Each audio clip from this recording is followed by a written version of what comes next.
Is it able to put something completely unrelated into your mind without you knowing it?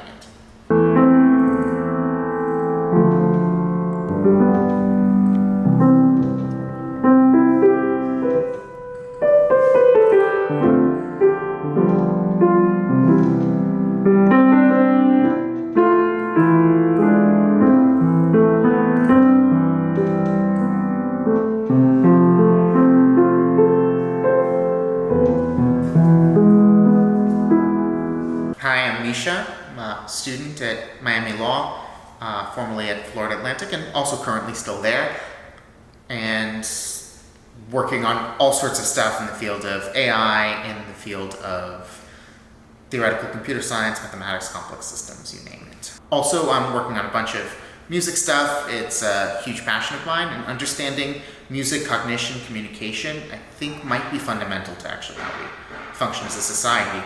Every culture that we know of on the earth of humans has some form of music. Even animal cultures have forms of music, even ones that we don't necessarily recognize as often having language. Given that we've always had music, one of the things that I'm always thinking about and always talking about is music contains semantics. When we talk about semantics, what does that mean? We mean the underlying ideas, the meaning of something.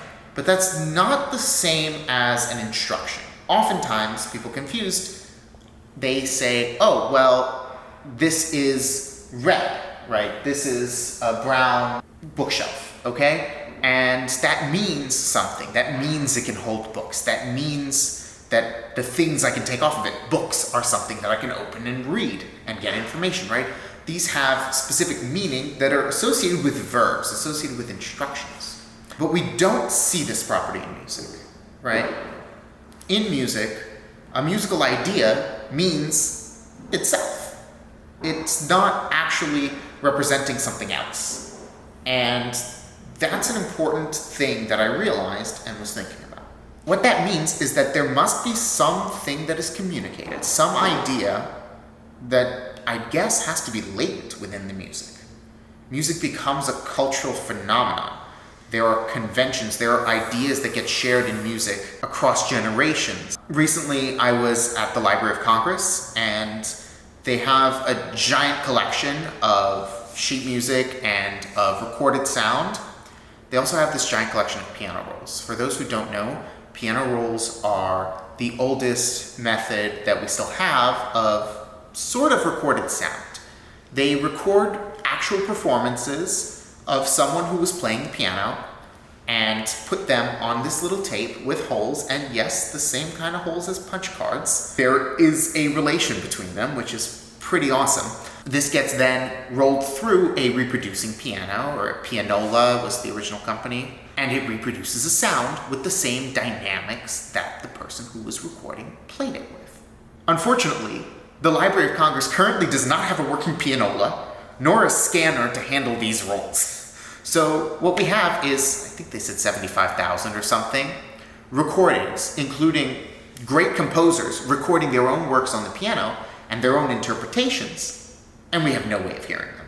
So one of the things, anyone got money, I'll take it for this project, I was hoping to look at is seeing what's this non-linear relationship between the version of music that any musician would be familiar with, a score, right? We get this piece of paper, it has all these little symbols on it, and as a musician we look at that and we think about it and we produce sound.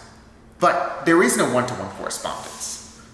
With these piano rolls, we are able to see how different people have interpreted the same piece of sheet music, and these are, since they're older, all public domain, and we can analyze what associates with what. A handful of other studies I was looking at doing with this were eye tracking. We have a hold of a eye tracking glasses, and looking at how we actually read sheet music. So when we read English text, we scan it in not linear order, right? We look and we see a word, we then jump back and then read a previous word. And you can see this with our eyes. And that's what tells us the conventional way that we talk about reading and we talk about information as something linear, a stream, is wrong. Music's even worse. With music, we've got polyphony. which means we've got multiple sounds, multiple concepts going on at once, in parallel. That can't possibly be serial. And then we've got ideas that back-reference each other. So a slur has a start and an end point, and you can't really say start slur, end slur in a linear order. It inherently has to do with what you're slurring. Insert any other musical symbol that occurs above and below the page, or the staff rather, and you will find that music cannot actually be linearized. It is inherently nonlinear, and when we are reading music, and I've seen only in, obviously, a little bit of self-experimentation and experimentation on a couple friends, our eyes jump around like crazy. What does this mean? What is this actually saying? It's saying that we do have a language that we use that cannot possibly be expressed in one dimension.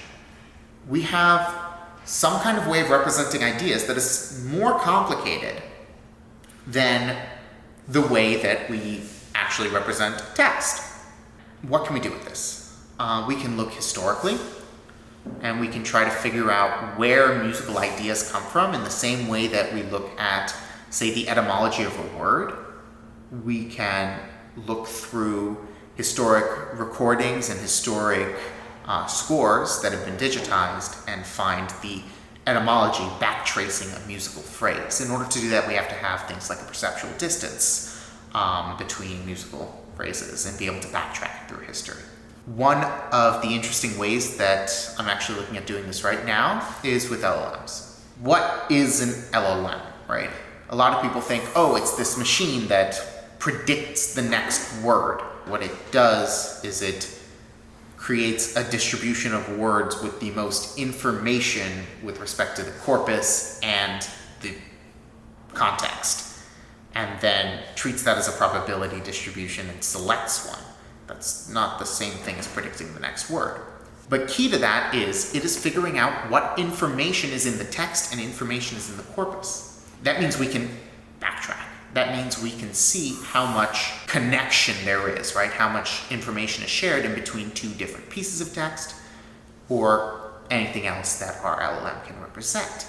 Beauty of an LLM is a misnomer. It doesn't have to be language. Anything that we can tokenize, we can train some of these models on, and they have the exact same properties. We can extract a geometric representation of whatever set of tokens or phrase, if you will, and figure out how it relates to other phrases.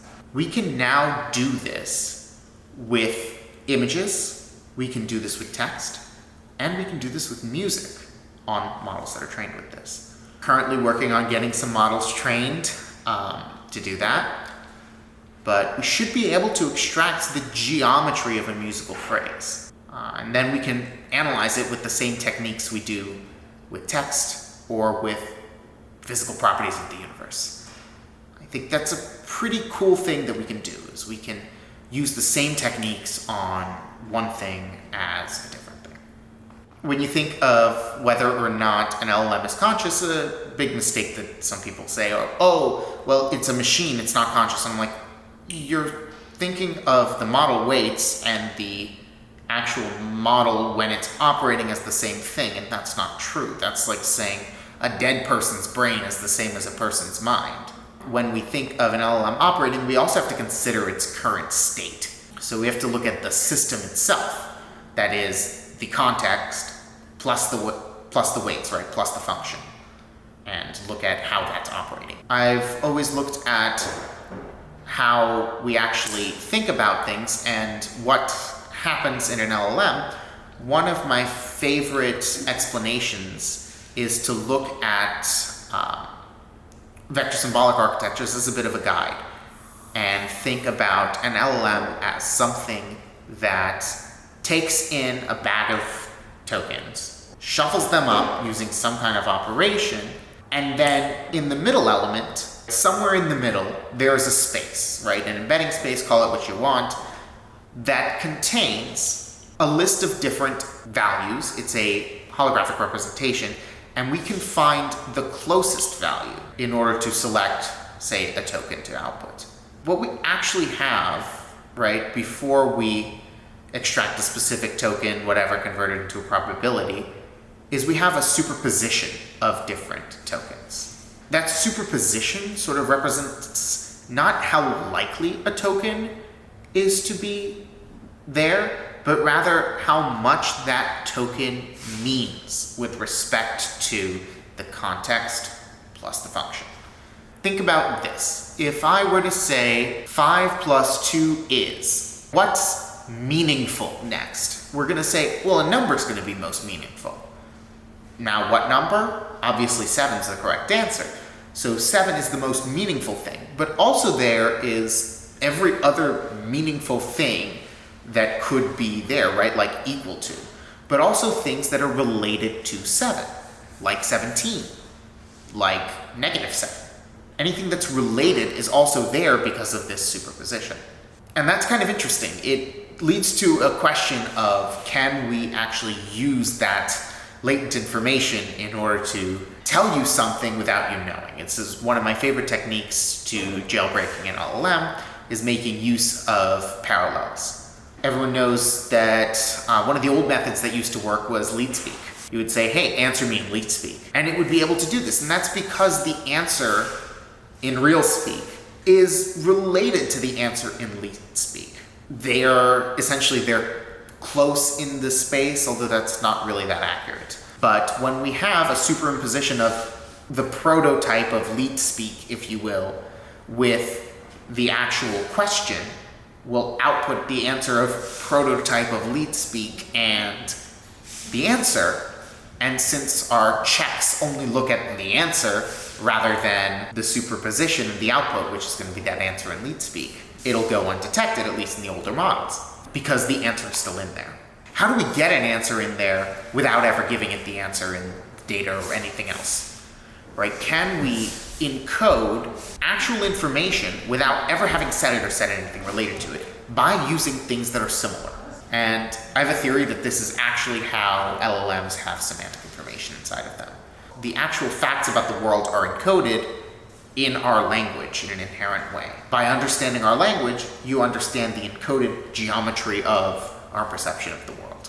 So let's go into memory a little bit. I don't know if you've ever tried this, but there's a really fun trick you can do in order to condition yourself. Think about some memory and then perform an action, like touch yourself on the shoulder. Do this repeatedly, randomly throughout your day, but just every time you think about it, touch yourself on the shoulder. If you do this for a little bit, you'll notice that you can actually attach the action of touching yourself on the shoulder to recalling that memory. It's a common study technique. You can use this as a trick to rewrite your memory. Do this enough times, and your mind associates every time you touch the shoulder with the first memory, and every time you recall the memory with touching the first shoulder. You can now do this with a second memory. Every time I touch my shoulder, I'm also going to think about this other memory. And I can replace the first memory with the second memory by way of the shoulder, right? This is a really interesting technique, and try it, it works. There are various other things. It doesn't have to be touch your shoulder, it could be move your eyes, it could even be just every time you think of something, think of another thing following it, and then backtrace it by associating two other memories. This means that memory is built on associations. This type of associative memory exists also in LLMs, where we can draw parallels with different associations. Certain things have a distance between each other and are connected, and then things with the same shape, the same geometric structure, you can think of any kind of sentence, phrase, idea as a shape or a function that operates on the space and transforms it into a new one. Things that have an isomorphic operation, right? If there's something that I can use to translate between A and B, like, say, touching myself on the shoulder, we can think of it as, let me make thinking about my cat. I don't have a cat.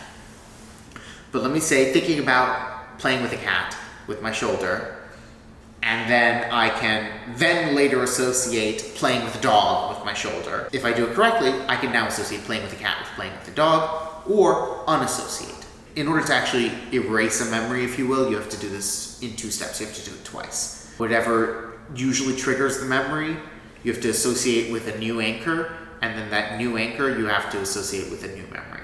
That means that we can build an equivalent shape in our minds. This works across modalities, right? We're associating touch, we're associating patterns of behavior with language, with thoughts, with ideas. We do this with images naturally. There are studies where we can see when you think about a verb like kick versus punch, you can actually record motor impulses. Essentially your body, the moment you hear the word punch, is sort of preparing to punch.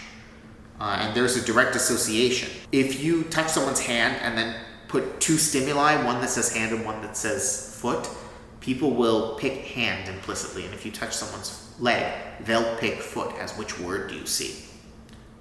When, say, it's like one in one eye and one in the other. We associate across modalities, and we build a representation that's equivalent. We don't build touch. We don't build the world around us, but we do build language. And so the fact that we can do this, and the fact that we do this, means that the language is constructed in such a way as to represent the underlying relationships in the world. One of the key examples is when we look at how LLMs interact with vision models. Kind of complicated to actually describe it, but an oversimplified version is that we first train a model on language, and then we train a translation model on images. And then if we want to ask a question about an image, we can do that by giving that image a token which exists in the space of the language model.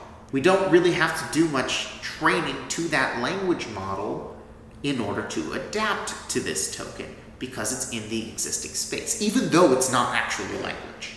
This tells us that the fact that we can say, take image A and make an edit to it to become image B, while working solely in the space of language, means that we understand that difference, and that difference is actually encoded in the language model. And since the language model, when it was being trained originally, was only using language, it must mean that it's encoded in the language itself. We encode the way we see in language.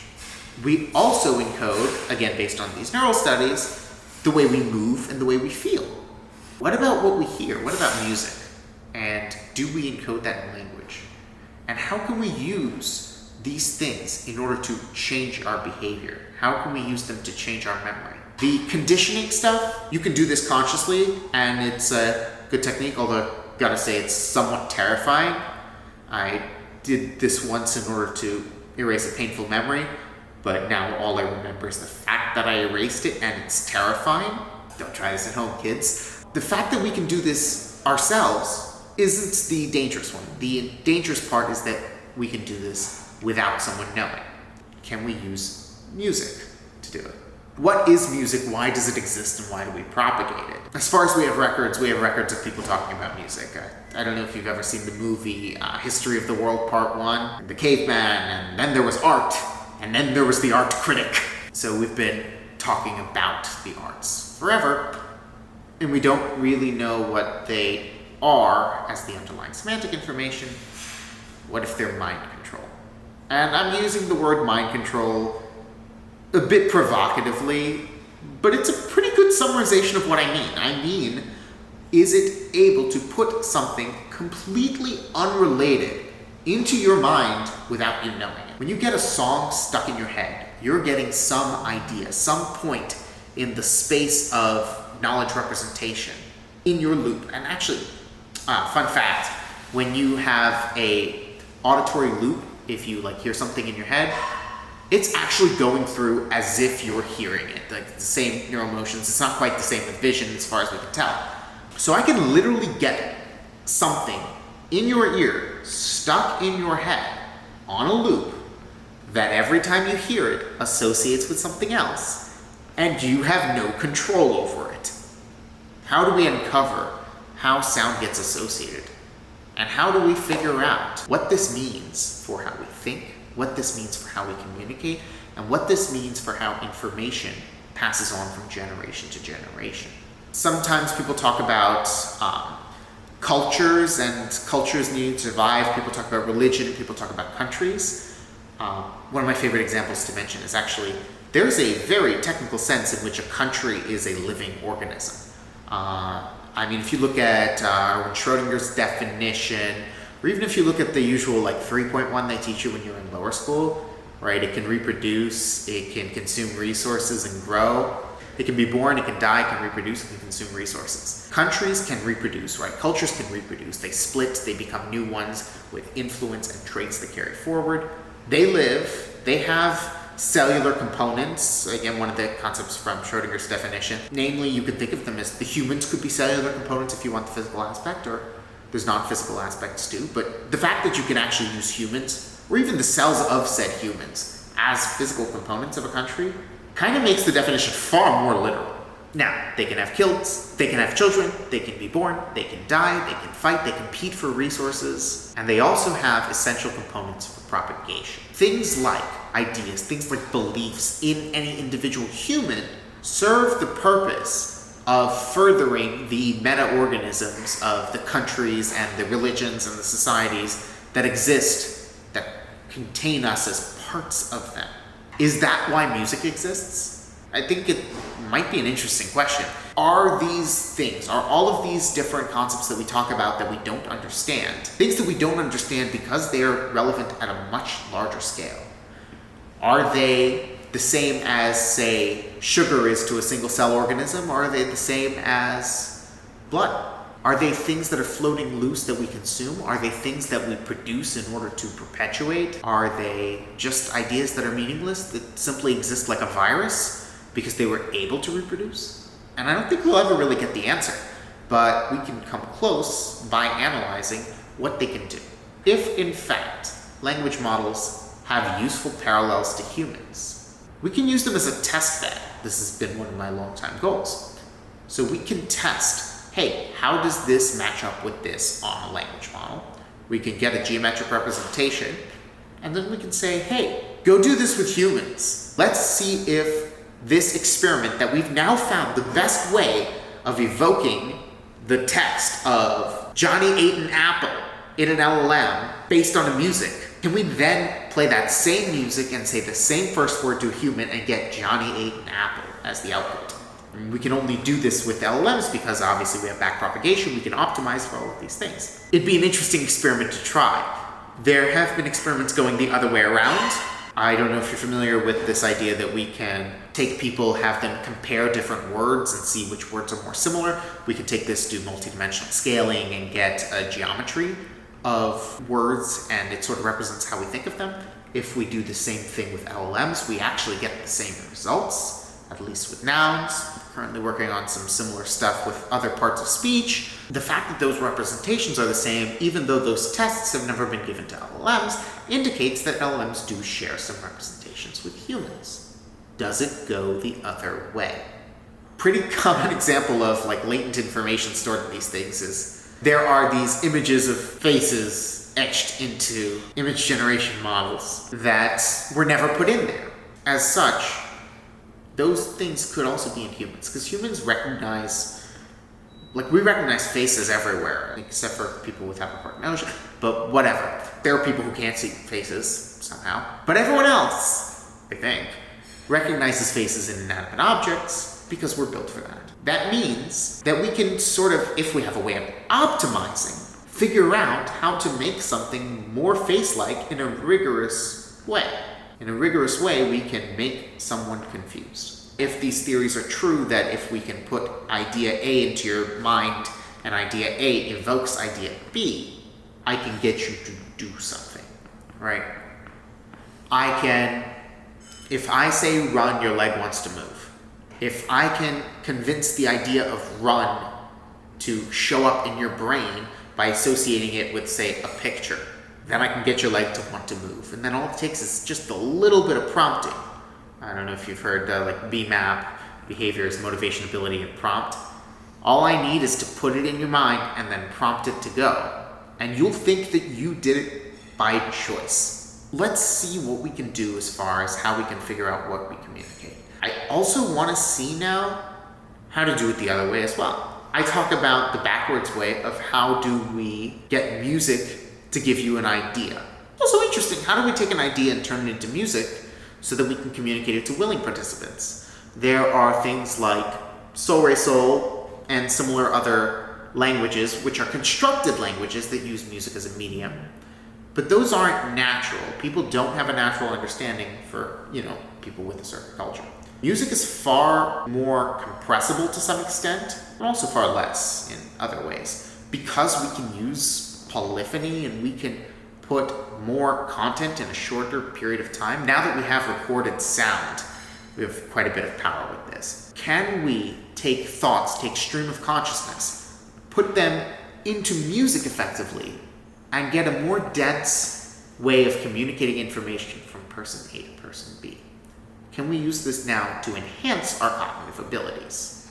Things like this really aren't studied. You don't see the field going in this direction. People are always chasing grants with like medicine and all these things where you can easily get money because the application is obvious. But when we start looking at these fringe topics, which might allow us to enhance our abilities, no one really cares because where's the catch? I think that if we start working on these kinds of things together, we'll be able to become superhuman entities, if you will, in the strict sense of literally multiple humans acting as a single mind.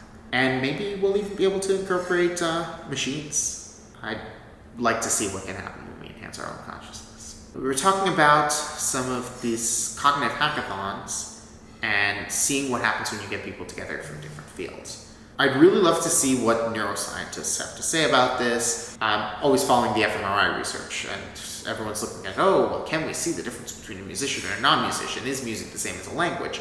At what point can we see a neural basis for understanding music, and at what point does that change between a person who has training, a person who doesn't, a person from culture A who has training in music type A versus with music type B? I don't know if it's even possible to tell the difference. I'd love to see if it is. There's just not the resources available for it because all this research is expensive and you really don't see people with these common interests gathering together. So if we could get people with fringe interests together, I would love to run some of these things and see what we can put together.